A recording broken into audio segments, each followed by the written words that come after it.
Segundo livro dos Reis, capítulo de número 23. Semana passada nós começamos e falamos um pouco a respeito de retornar aos princípios eternos. E eu quero dar sequência a isso. Então nós pregamos semana passada segundo Reis, capítulo 22. E hoje eu queria, verso de 1 a 3, de segundo Reis, capítulo 23, continuar nos chamando, continuar desafiando a igreja a retornar aos princípios eternos. Diz assim a palavra do Senhor. Então deu ordem o rei, e todos os anciãos de Judá e de Jerusalém se ajuntaram a ele. O rei subiu à casa do Senhor, e com ele todos os homens de Judá, todos os moradores de Jerusalém, os sacerdotes, os profetas e todo o povo, desde o menor até o maior, e leu diante deles todas as palavras do livro da aliança que fora encontrado na casa do Senhor. O rei se pôs em pé junto à coluna e fez aliança ante o Senhor para o seguirem, guardarem os seus mandamentos, os seus testemunhos e os seus estatutos de todo o coração e de toda a alma, cumprindo as palavras desta aliança que estavam escritas naquele livro. E todo o povo anuiu a esta aliança. Como igreja presbiteriana, como igreja reformada, nós cremos que as Escrituras, tanto o Primeiro Testamento quanto o Segundo Testamento, são a nossa regra única de fé e de prática. Quando nós dizemos que a Bíblia é a nossa regra de fé, nós cremos então que as Escrituras, elas nos ensinam a respeito daquilo que nós devemos crer, de como que nós devemos crer acerca de Deus, como que nós devemos nos assegurar de tudo aquilo que Deus tem para nós. Mas quando nós também dizemos que a palavra de Deus é a nossa regra de prática, nós estamos dizendo que as Sagradas Escrituras nos ensinam o que Deus requer de nós. Como regra de fé, nós olhamos para as Escrituras e aprendemos como devemos crer. Como regra de prática, nós olhamos para as Escrituras e aprendemos como devemos viver. Quando no último domingo nós estivemos aqui falando que desde o movimento da reforma, a igreja, a cristandade é chamada a retomar essa comunhão com Deus, nós ainda afirmamos que o movimento da reforma não foi um movimento estático. Muito pelo contrário, ele é um movimento dinâmico, que nos chama continuamente a voltar a estas fontes, a voltar às suas origens, tanto em relação à doutrina, quanto em relação ao culto, quanto também em relação ao nosso comportamento no mundo como filhos de Deus. É isso que se espera daqueles que creem.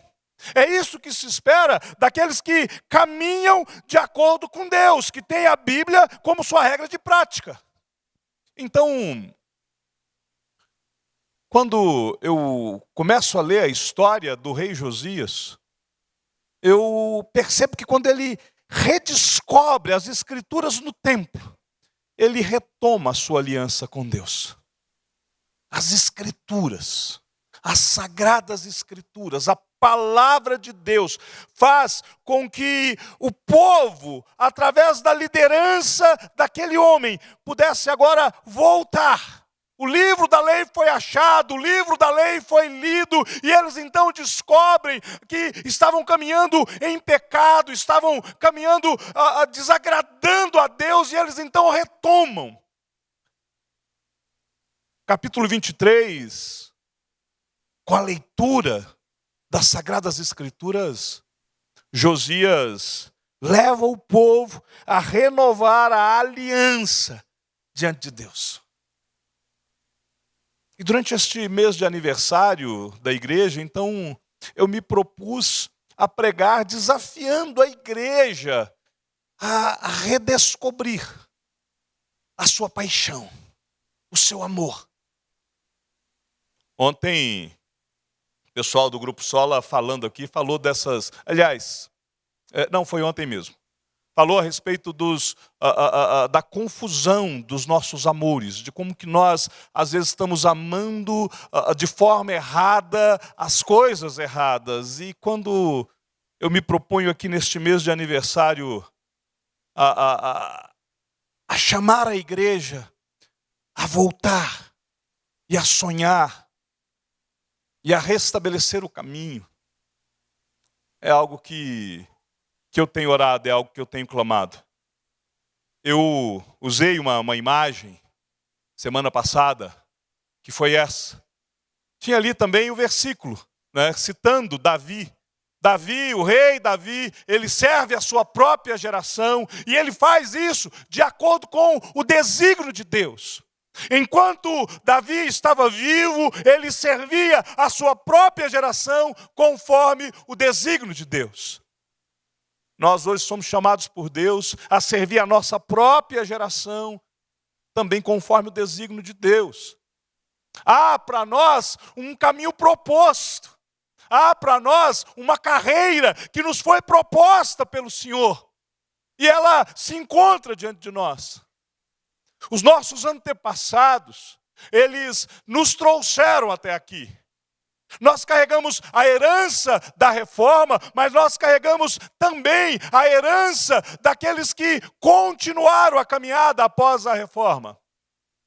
Hoje, quando nós estamos aqui celebrando também os 159 anos da Igreja Presbiteriana do Brasil, da chegada de Simonton no Brasil, nós continuamos essa caminhada e Simonton continuou a caminhada após a reforma. Tantos outros após Simonton. E eles nos trouxeram até aqui. Os plantadores desta igreja. Os fundadores desta igreja. Nos trouxeram até aqui. E há agora diante de nós um caminho certo, proposto pelo Senhor. E que nós agora precisamos continuar essa caminhada até nós passarmos o bastão para a próxima geração. E para isso, continuamente. Domingo após domingo, segunda após segunda, dia após dia, nós precisamos retornar aos princípios eternos. Deixa eu recordar a você o que nós falamos na semana passada, quando nós propomos uma reforma da fé. Nós dissemos que primeiro nós temos que buscar Deus em primeiro lugar. Foi o que aconteceu com Josias. Quando ele redescobre o livro da lei, ele leva aquele povo a buscar Deus em primeiro lugar. E aí, nós devemos então redescobrir a palavra de Deus. Porque é ela que vai conduzir a nossa caminhada. Não há regra de fé se nós não voltarmos para as Escrituras. Não é que nós dizemos que ela que é a nossa regra de fé? Mas isso exige que nós tenhamos uma mudança. É preciso ter uma mudança nas nossas atitudes. A velha criatura ficou para trás. E eis que agora tudo se fez novo. É preciso haver este renovar desta aliança continuamente. E isso quer dizer, e aí eu ainda citei a frase do Goethe, né? Que a igreja reformada sempre reformando, ou seja, a igreja reformada, a igreja que está firmada nesses padrões da reforma, ela sempre retorna a estes princípios, somente as Escrituras, somente Cristo, somente a graça, somente a fé, somente a Deus, toda a glória. Nós somos chamados a retomarmos isso diariamente. E aí, nesta caminhada de fé, que nos alcança até aqui, nós precisamos agora pensar como que nós continuaremos esta caminhada. 1962, começa o trabalho aqui na área da QNJ. 14 anos depois, a igreja presbiteriana, a quarta igreja presbiteriana de Taguatinga é finalmente organizada. E agora, como igreja organizada, ela passa então a caminhar com as próprias pernas. E agora nós olhamos para o passado e contemplamos servos de Deus que com sofrimento. O presbítero Charles, durante o momento da liturgia, ele até fez uma referência a uma série de coisas, a uma série de lembranças. Desde quando ele começou aqui. E ele contou um tanto de histórias. E ele ainda disse que algumas pessoas, elas contribuíam além do dízimo para poder alcançar o sonho. E aí ele contou de quando ele capinou ali no fundo, e certamente não foi só ele, outros tiveram que pegar o cabo da enxada. E se você já pegou o cabo da enxada para capinar, você sabe que isso dói, traz dor. Então nós estamos aqui hoje, assentados nestes bancos confortáveis, neste templo maravilhoso, estreando o som novo da igreja, mas para isso, servos de Deus, com muito sofrimento, com suor, com lágrimas, alguns talvez até com sangue, pavimentaram esta estrada para que nós chegássemos aqui. E agora, diante de nós, há uma estrada certa. Um caminho que nos é proposto por Deus. O apóstolo Paulo, quando ele está chegando no final da sua caminhada, ele pega e fala: eu completei a carreira. Nós estamos no desenvolver desta carreira. Então há uma carreira que nos está proposta. E é isso que tem que nos motivar, é isso que tem que nos impulsionar a buscarmos este avivamento espiritual, para que a gente possa completar esta carreira que nos foi proposta. Para que nós agora possamos pavimentar esta estrada e servirmos a esta geração. O texto que nós lemos hoje, quando Josias renova essa aliança diante do Senhor, há pelo menos aqui duas coisas que eu acho digno de nota. Primeira, Josias leva todo o povo ao conhecimento do padrão moral de Deus.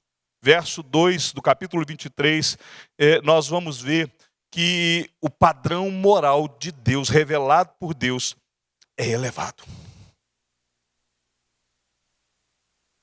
Logo depois, Josias chama o povo a um compromisso, a uma completa obediência para renovar esta aliança. E Deus então renova a aliança com o seu povo.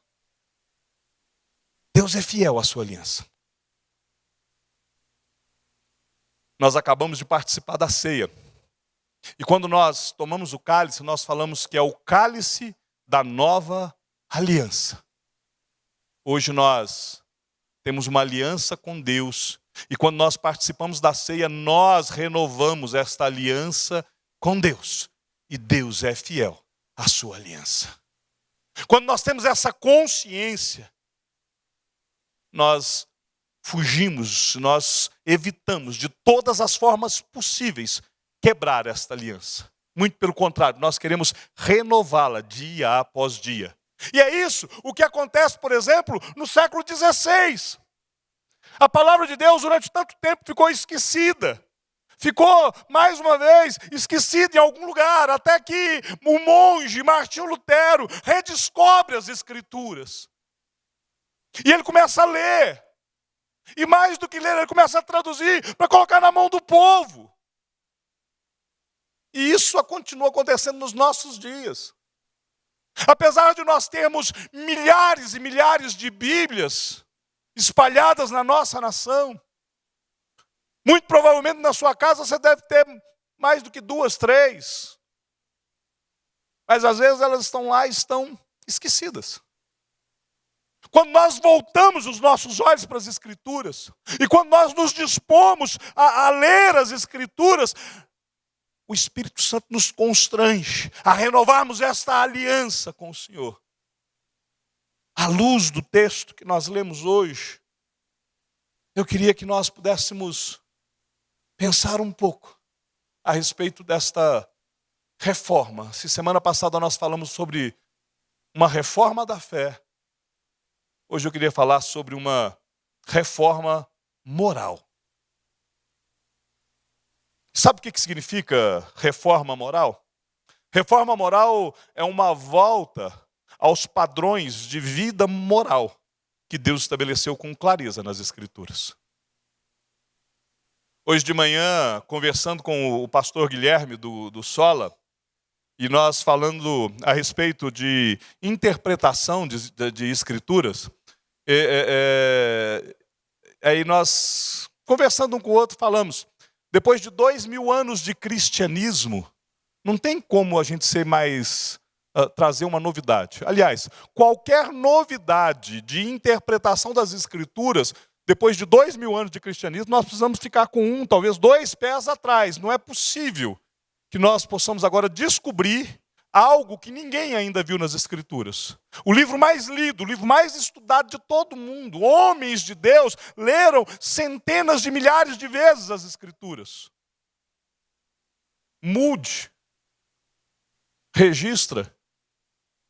Registrando as leituras dele no seu diário, nós descobrimos que de várias centenas de vezes que ele leu a Bíblia, 100 vezes ele fez de joelhos. Homens de Deus, que buscavam conhecimento de Deus. Então, quando nós começamos a perceber que há uma mudança comportamental, depois de tanto tempo, nós precisamos olhar isso com desconfiança.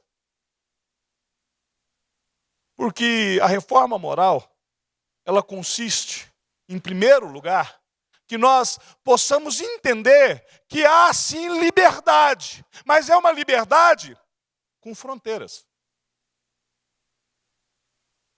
Eu sou livre até onde Cristo diz que eu posso ser, mas há um momento em que há uma cerca e que eu não posso ultrapassá-la. Foi para a liberdade que Cristo nos libertou. Mas nesta liberdade nós somos chamados para sermos servos. Tem fronteira. Olhar para as Escrituras, redescobrir as Escrituras, é entender que nós estamos dentro de um movimento de libertação. Os pecados cometidos pelos líderes ali na época de Josias, dos líderes que precederam o rei Josias, principalmente o avô dele, Manassés, levaram o povo a um terrível cativeiro. E esse cativeiro trouxe consequências desastrosas, porque o pecado traz consequências. Olha o que acontece em Israel neste contexto. Segundo Reis, capítulo 21, do verso 9 ao 15. Eles, porém, não ouviram, e Manassés de tal modo os fez errar, que fizeram pior do que as nações que o Senhor tinha destruído de diante dos filhos de Israel. Então o Senhor falou por intermédio dos profetas, seus servos, dizendo: visto que Manassés, rei de Judá, cometeu estas abominações, fazendo pior do que tudo que fizeram os amorreus antes dele, e também a Judá fez pecar com os ídolos dele. Assim diz o Senhor Deus de Israel: eis que hei de trazer tais males sobre Jerusalém e Judá, que todos que os ouvir lhe tinirão ambos os ouvidos. Entendereis sobre Jerusalém o cordel de Samaria e o prumo da casa de Acabe. Eliminarei Jerusalém como quem elimina a sujeira de um prato. Elimina e a emborca. Abandonarei o resto da minha herança. Entregá-lo-ei nas mãos de seus inimigos. Servirá de presa e despojo para todos os seus inimigos, porquanto fizeram o que era mal perante mim e me provocaram a ira, desde o dia em que seus pais saíram do Egito até o dia de hoje. O pecado da liderança anterior a Josias fez com que Deus entregasse aquela nação ao juízo dele mesmo. Me chama a atenção de que diz que o povo fez pior do que as nações que o Senhor havia destruído. Aí quando nós damos uma olhada para o nosso contexto evangélico dos nossos dias, e algumas coisas que têm sido feitas usando a Bíblia, que têm sido feitas em nome de Deus, eu me lembro da história de Manassés. Há coisas que estão sendo feitas em nome de Deus que são pior do que aquilo que se fazia antes da reforma. E nós precisamos voltar para as Escrituras. O compromisso de Deus é com as Escrituras. Deus não tem compromisso com a reforma. Deus jamais estabeleceu um compromisso com Lutero, de dizer, Lutero, depois da reforma, a coisa vai ficar do jeito que eu sempre quis e para sempre será assim. Então eu estou estabelecido um compromisso com este movimento. E daqui para lá está tudo certo. Não está. O compromisso do Senhor é com as Escrituras. Deus não estabeleceu compromisso com homens. Deus estabeleceu compromisso com a sua palavra. E Ele agora nos chama a vivermos essa liberdade que Cristo comprou para nós, mas Ele também nos chama para que nós vivamos esta liberdade dentro das fronteiras que Ele mesmo estabeleceu. Se nós não redescobrirmos isso, se nós não voltarmos à prática das primeiras obras, meu querido, Deus levanta um novo Lutero. Deus levanta um novo reformador. Deus manda um novo Simonton para começar a evangelizar a nossa nação. Se você der uma pesquisada em algumas das igrejas da era do avivamento na Inglaterra, você vai chorar como eu já chorei, porque algumas delas estão sendo vendidas para os muçulmanos. Igrejas aonde Charles Wesley pregou.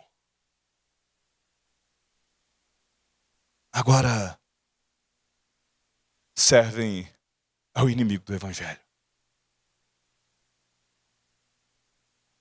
Igrejas que foram visitadas por grandes homens de Deus, e que o Espírito de Deus desceu sobre aquele lugar e fez grande transformação naquele povo, hoje estão fechadas. Porque o povo abandonou a prática das Escrituras. Igrejas que eram berços da reforma cometeram pecados pior do que antes da reforma. Porque começou a se viver não de acordo com a liberdade que Cristo nos deu, mas com a liberdade que às vezes nós queremos. Então, meu querido, minha querida, entenda. Nós precisamos retomar essa nossa liberdade, mas de acordo com o princípio de Deus. Redescobrir esse princípio de Deus. Josias, ele alcança graça diante do Senhor, mas somente os sofrimentos do cativeiro é que iriam curar o povo da idolatria. Por isso Deus os entrega ao cativeiro. Por isso a Assíria vem, pouco tempo depois, e leva aquela nação, e destrói aquela nação. Para que aquela nação fosse curada da sua imoralidade, da sua injustiça. A reforma do século XVI foi a oportunidade de libertação das pessoas que estavam escravizadas pelo poder religioso. E nos nossos dias, e eu vou falar só do arraial reformado, ou daqueles que se dizem reformados. Não estou falando de igrejas pentecostais, neopentecostais, ou qualquer outro ramo do cristianismo que lhe venha agora à mente. Igrejas presbiterianas têm sido dominadas pelo poder do pecado. Eu conheço pastores presbiterianos que estão no seu segundo, terceiro. Eu conheço um que está no quarto casamento.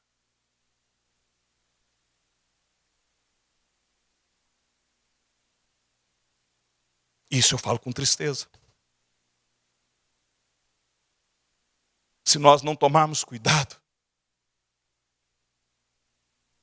nós seremos alvo do evangelismo da futura nova igreja reformada, que vive os princípios da palavra de Deus. Esses princípios não mudam.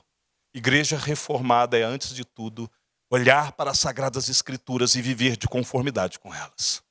A liberdade cristã foi o tema que apaixonou Lutero. O crente é salvo pela graça de Deus, mediante a fé, não tem necessidade de praticar pesadas penitências, impostas por sacerdotes. O crente é livre, não está sujeito a ninguém, a não ser ao Senhor. Mas a nossa liberdade precisa ser vivida, voltada para uma servidão a Deus. Você só é verdadeiramente livre se você for escravo de Cristo.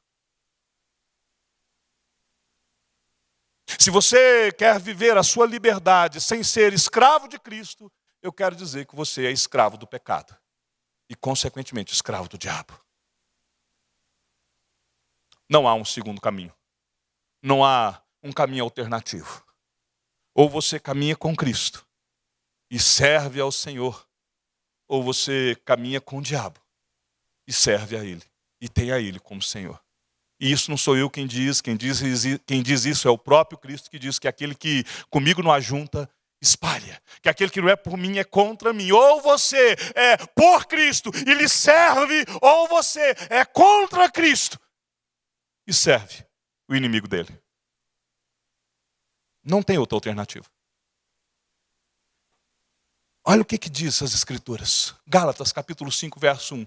Para a liberdade foi que Cristo nos libertou. Permanecei, pois, firmes, e não vos submetais de novo a jugo de escravidão. Romanos capítulo 5, verso 20 e 21.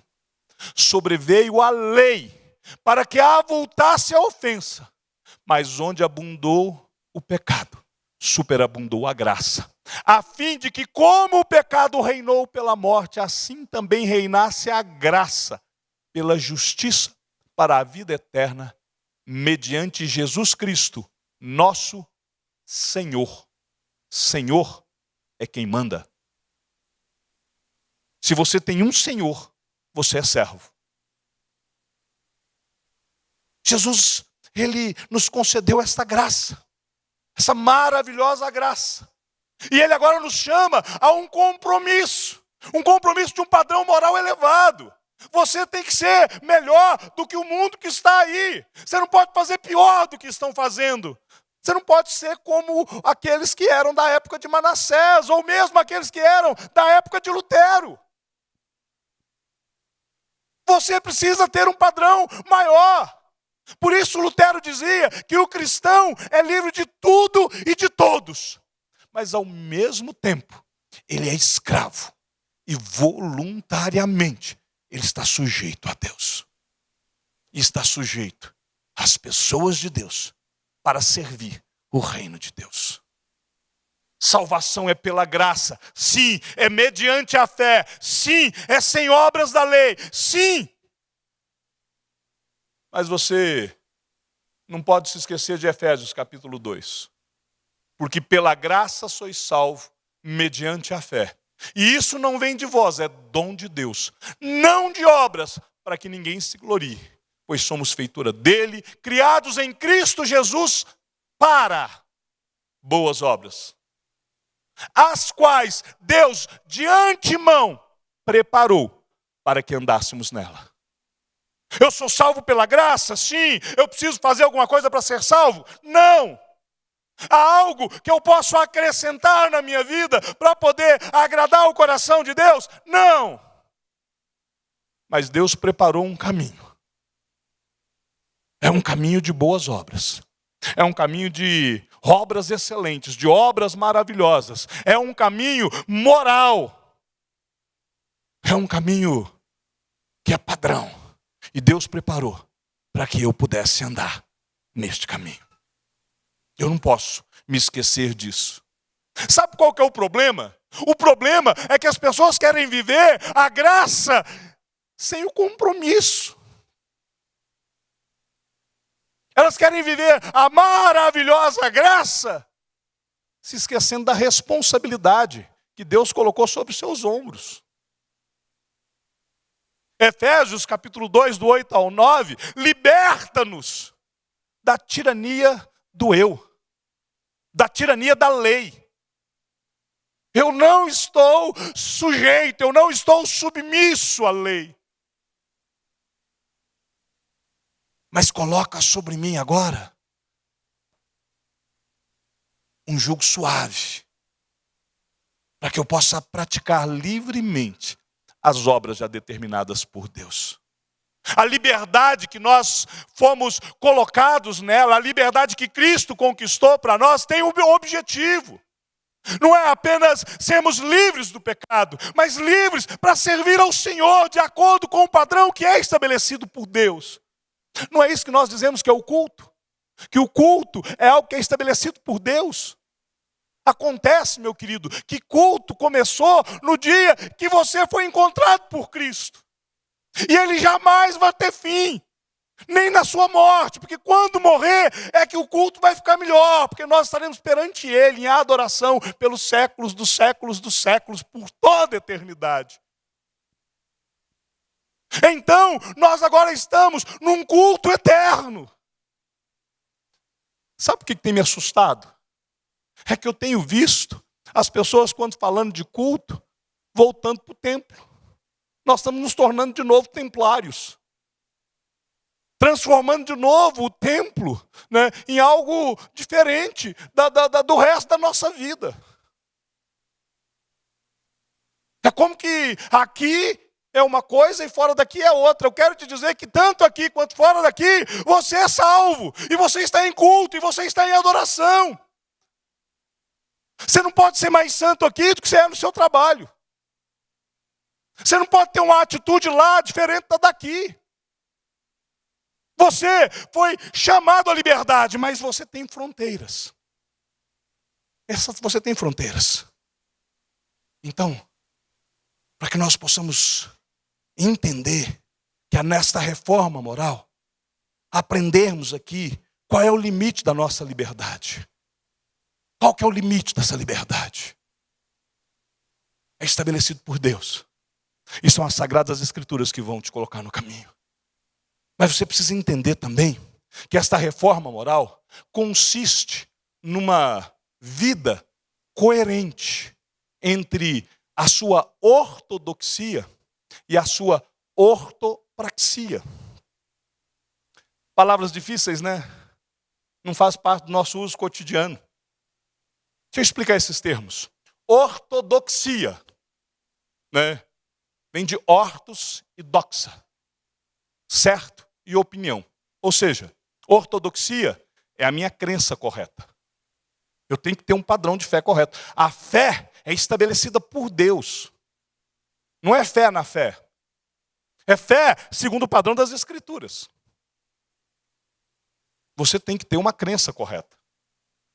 Mas você precisa também ter uma boa ortopraxia. O que é isso? Né? De novo, né? É uma prática correta. Orto, certo. Praxis, prática. Você tem que praticar isso, você tem que viver isso da forma correta, que é instruída por Deus. Né? E a palavra de Deus revela os nossos erros de conduta. É a palavra de Deus que nos aponta ao pecado. Quando o rei Josias ouviu a leitura da palavra, ele se enterneceu, ele se humilhou, ele tomou as atitudes práticas para o seu futuro, para a estrada que lhe estava proposta. Mas aí você precisa entender ainda uma terceira palavrinha, que é ortopatia. A experiência correta, o sentimento correto. Você tem que ter um equilíbrio, você tem que ter a fé correta, a crença correta, mas você tem que praticar corretamente aquilo que é estabelecido. E mais, você tem que viver a experiência dada por Deus, na sua própria palavra. Você vai se conduzir de acordo com as atitudes que Deus já estabeleceu. E isto nos conduz a arrependimento. Se você voltar no capítulo 22, do texto que nós pregamos semana passada, no versículo de número 11, depois que o rei ouviu as palavras do livro da lei, diz a Bíblia que ele rasgou as suas vestes, ele se arrepende de todo o pecado. No verso de número 19, vai dizer que o coração dele se enterneceu, se humilhou, ele se dobrou diante do Senhor, né? Ele teve o sentimento correto, a experiência correta. Quando nós somos confrontados pela palavra de Deus, quando a palavra de Deus vem e nos confronta, ela confronta o nosso pecado. A palavra de Deus é o único livro que ela lê a nossa alma. Quando você lê a Bíblia ela revela, ela traz à luz aquilo que está dentro de você. Ela lê aquilo que está dentro de você. E isso lhe é revelado. E isso tem que te trazer para uma prática correta. Para um padrão correto. Quando Josias vai e ele lê o livro, né? A Bíblia não fala qual rolo do livro ele encontrou. Eu gosto de pensar que foi Deuteronômio. Porque traz um grande resumo de toda a lei. A Bíblia não diz. Pode ter encontrado todos os rolos e ele leu todos. Mas eu gosto de pensar nele lendo Deuteronômio. Porque ali tem um resumo de toda a lei. As leis, as ordenanças, né? Capítulo 27, 28 de Deuteronômio, né? Traz um grande resumo de tudo aquilo que estava ali. Então eu gosto de pensar que aquilo que confrontou o rei está ali. Quem sabe ele pegou o rolo aonde estava o capítulo 30. E ali ele leu o verso 15 e 18. Vê que proponho hoje a vida e o bem, a morte e o mal. Se guardares o mandamento que hoje te ordeno, que ames o Senhor teu Deus, ande nos seus caminhos e guarde os seus mandamentos e os seus estatutos e os seus juízos, então viverás e te multiplicarás. E o Senhor teu Deus te abençoará na terra a qual passarás a possuí-la.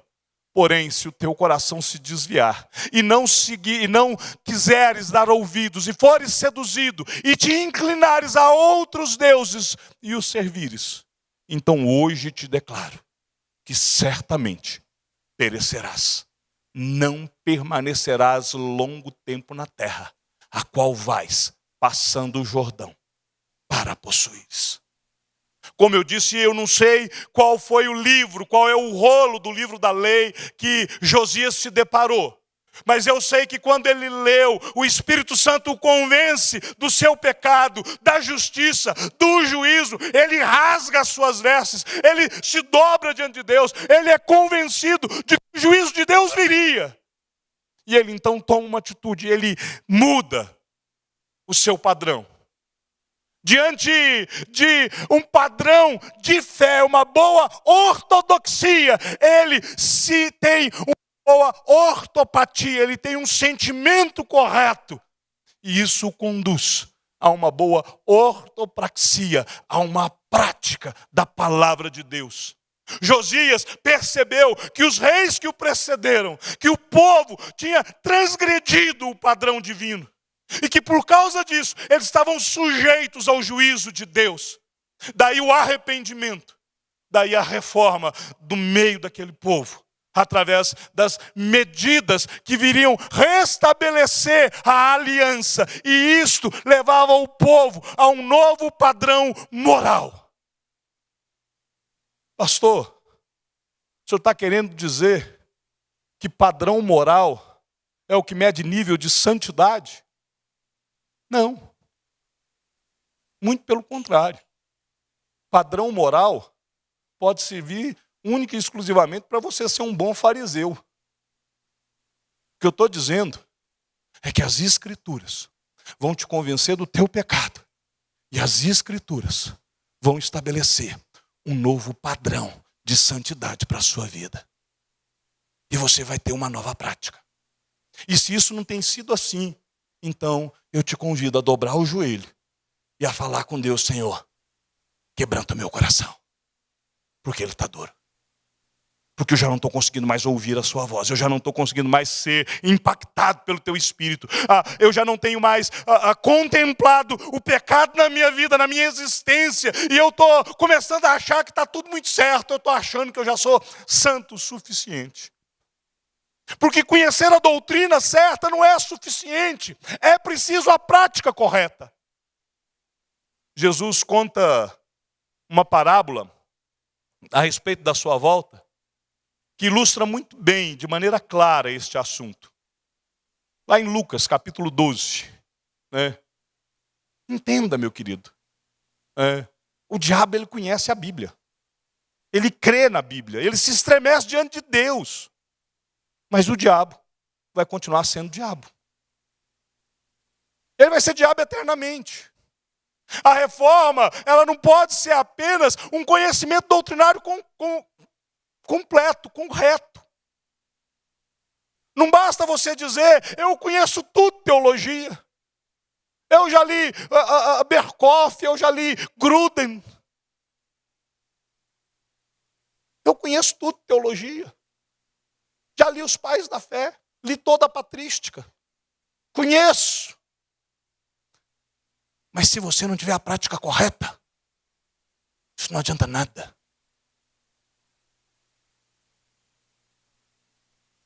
Um dos grandes comentaristas da Bíblia, William Barclay, um homem de Deus durante um bom tempo.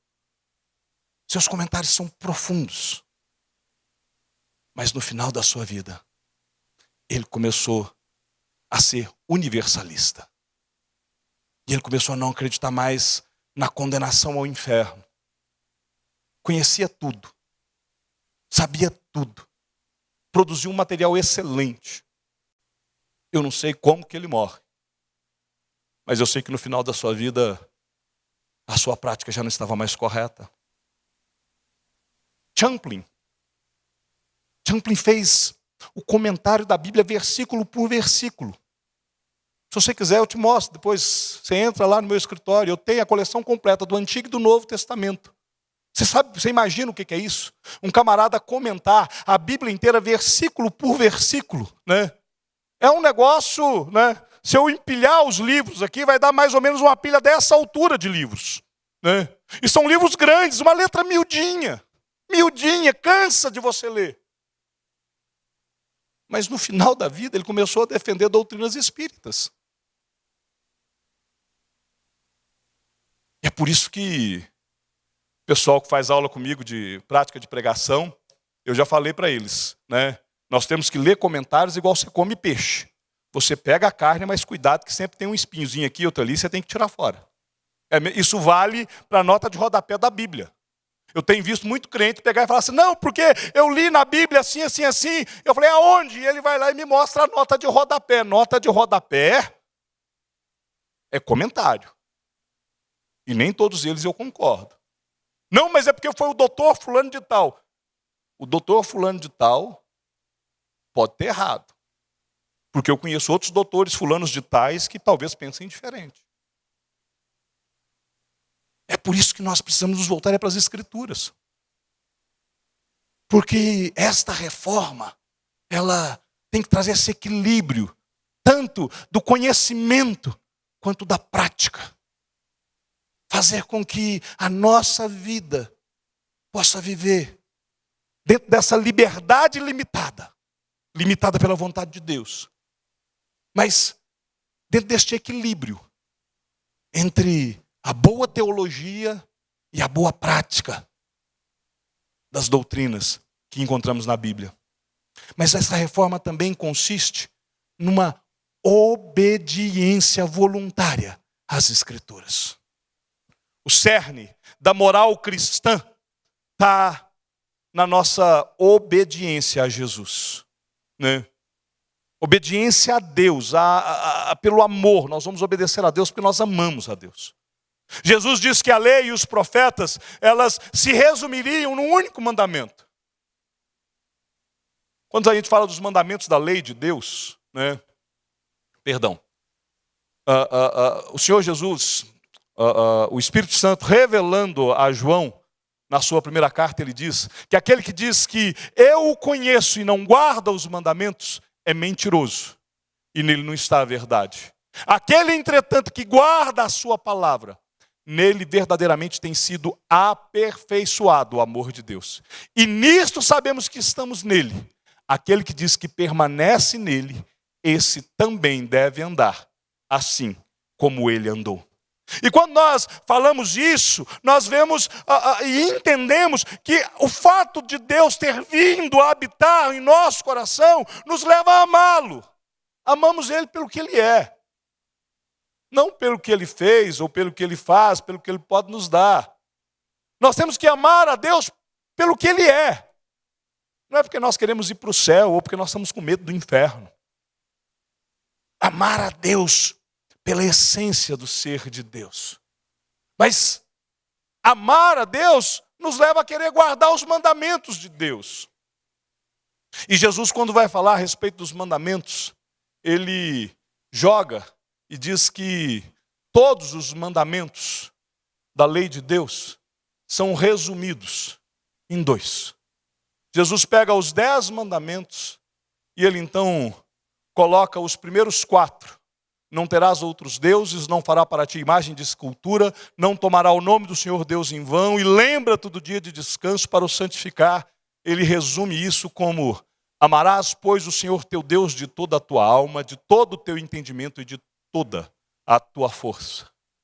E ele pega os outros 6 mandamentos: honra teu pai e tua mãe, não matarás, não adulterarás, não furtarás, não dirás falso testemunho, não cobiçarás nada do teu próximo. Ele resume como: amarás o teu próximo. Como? A ti mesmo. Lucas capítulo 10, 27, a referência ali embaixo está errada, é o 10, 28. Jesus está aqui fazendo todo um resumo de toda a lei. Mas perceba que ele diz que nós devemos amar. E quando ele fala que nós temos que amar a Deus, ele diz que é com toda a alma, é com toda a nossa psique, com todo o entendimento. A palavra usada aqui é cardia, é coração. Algumas versões trazem com todo o teu coração, com toda a tua força. Aqui ele usa a palavra dianoia, que quer dizer com toda a minha inteligência. O meu amor a Deus, ele envolve tudo isso. Ele envolve a minha psique, a minha força vital, a minha inteligência. Ele envolve o meu coração, ele envolve o meu sentimento. E ele envolve toda a minha inteligência, toda a minha estrutura, toda a minha força, tudo aquilo que há em mim. Amar a Deus tem que mexer comigo por inteiro. O meu corpo ama a Deus. Meu coração, meu sentimento ama a Deus. Meu intelecto ama a Deus. Tudo em mim, tudo em nós tem que estar voltado para amar ao Senhor. E isso exige de nós uma dedicação tal de que nós vamos nos render a Ele. Uma obediência voluntária.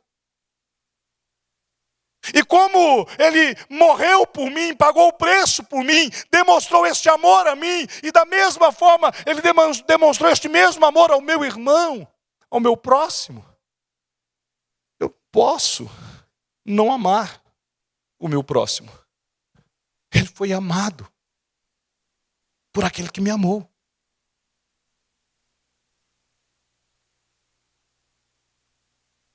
O amor nos leva à prática, nos leva à obediência.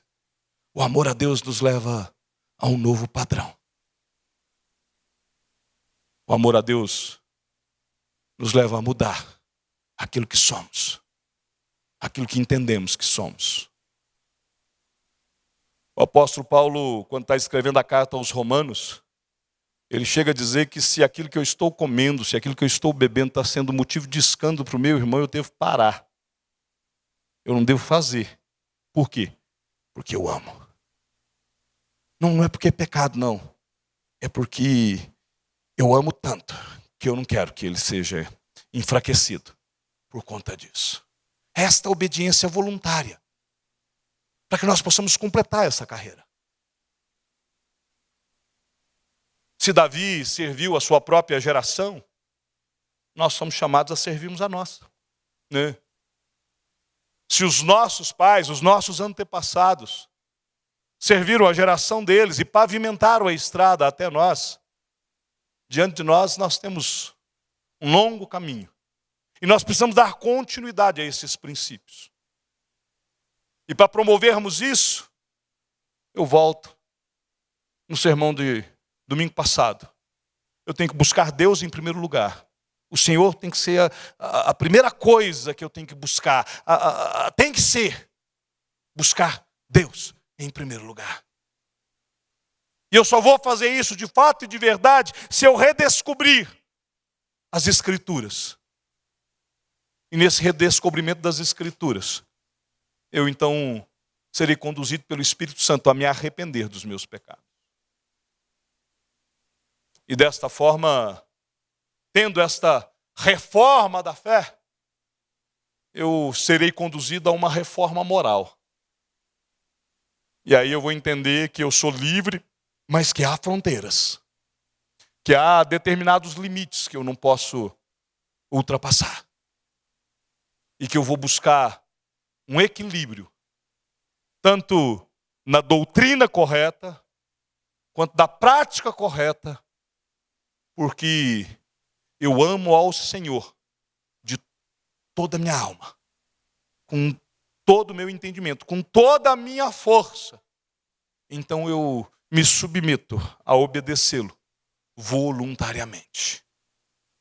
A reforma moral que o Evangelho produz transforma pecadores e pecadoras em príncipes e princesas do reino de Deus. Deus transforma meros turistas em embaixadores do Rei dos Reis e do Senhor dos Senhores. E nós seremos então transformados e habilitados como discípulos de Cristo a resplandecermos a luz do Evangelho e sermos luzeiros deste mundo. Como diz o apóstolo Paulo na carta aos Filipenses, para que vos torneis irrepreensíveis e sinceros, filhos de Deus e inculpáveis no meio de uma geração pervertida e corrupta, na qual resplandecei como luzeiros do mundo. Para que isso? Para que nós possamos exercer influência eficaz na transformação desta sociedade. Nós somos chamados a transformarmos esta sociedade. E isto vai acontecer quando nós refletirmos a glória de Cristo em nossas vidas. E assim, nós seguiremos o caminho que nos está proposto por Cristo Jesus. Amém.